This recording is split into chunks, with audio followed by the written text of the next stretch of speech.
dan diperbolehkan pemerintah daerah mendapat dukungan karena sudah ya diangkat kemarin sesuai dengan instruksi Bapak Presiden kepada Pak Mendagri yang namanya Permendagri tahun 2011. Jadi nanti APBD juga boleh masuk, tapi klub amatir.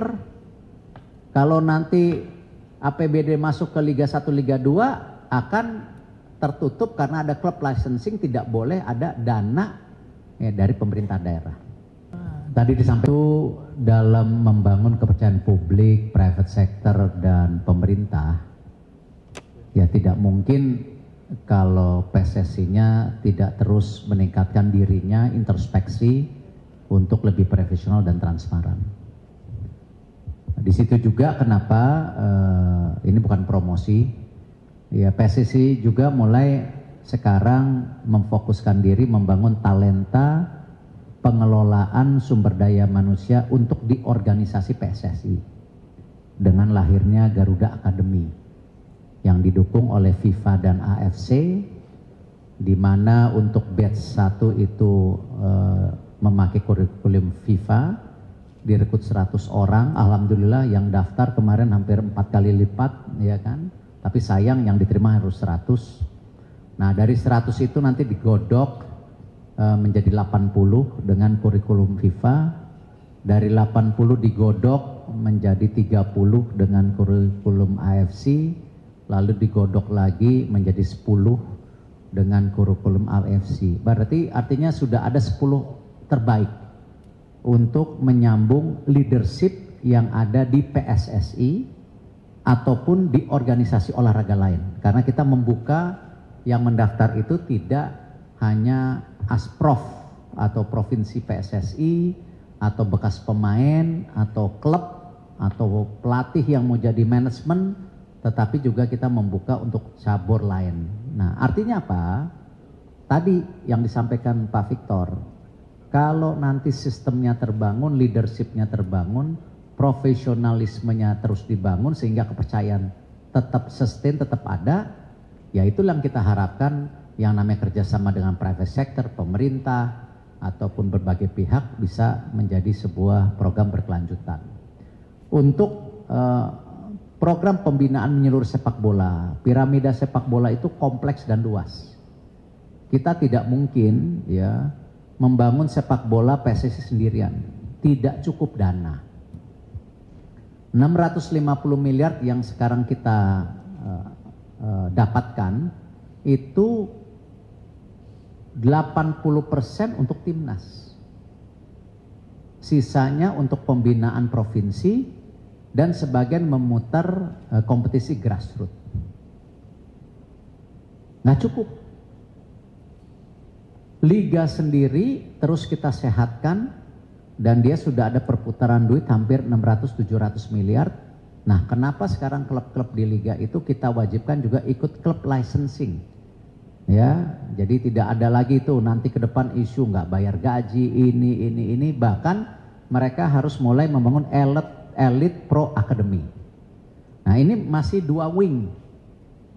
Nah kenapa kita kemarin juga mulai mendorong ya membangun sepak bola amatir? Tidak mungkin sepak bola ini dibangun hanya yang Liga 1, Liga 2-nya saja, karena penilaian dari AFC, ini AFC ya, untuk ranking liga itu prestasi klub di pertandingan AFC tanpa melihat apakah liganya sehat, apakah liganya sustain, apakah liganya yang juara gantian gitu loh.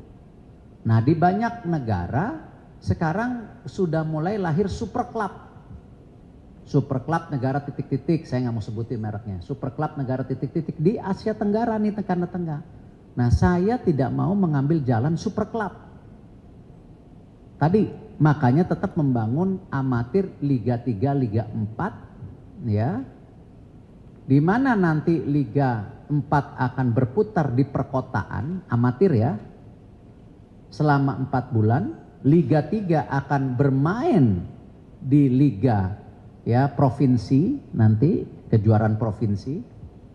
Dan ini amatir dan diperbolehkan pemerintah daerah mendapat dukungan karena sudah ya diangkat kemarin sesuai dengan instruksi Bapak Presiden kepada Pak Mendagri yang namanya Permendagri tahun 2011. Jadi nanti APBD juga boleh masuk, tapi klub amatir. Kalau nanti APBD masuk ke Liga 1, Liga 2 akan tertutup karena ada klub licensing, tidak boleh ada dana ya, dari pemerintah daerah.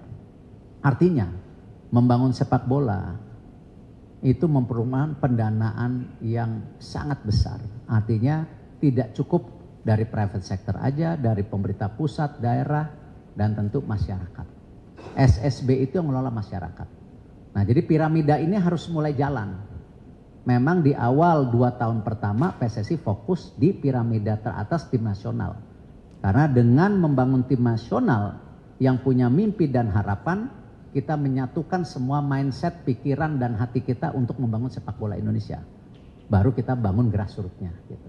Ini bukan salah dan benar, ya, tapi ini yang kita lakukan dan alhamdulillah kemarin saya diundang di Singapura jadi pembicara di seluruh negara, ya, di situ dihadiri dari Jepang, dari negara-negara Asia, Asia Tenggara, pemerintah dari berbagai pihak untuk memaparkan bagaimana transformasi yang terjadi PSSI ya di seluruh member yang ada gitu.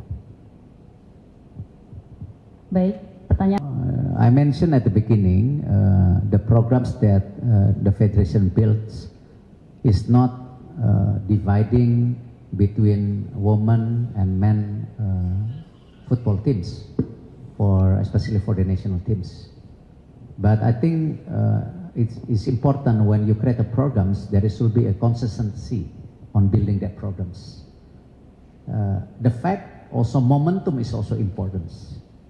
So with the latest result that our women's national team, despite we have all the young players among our national team, which is 15, 17 years old, which is comparable to many other national teams around the regions, but the performance of our national teams on the right tracks, which is we won the AFF Cup, which is we never achieved that champions before.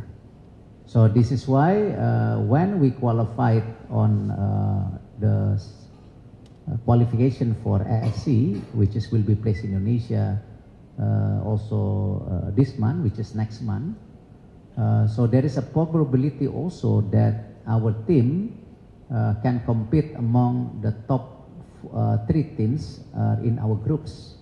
So if we become the number 1 seeded on that group qualifications, that we can qualify for Asia Cup. So actually within in the next couple of months.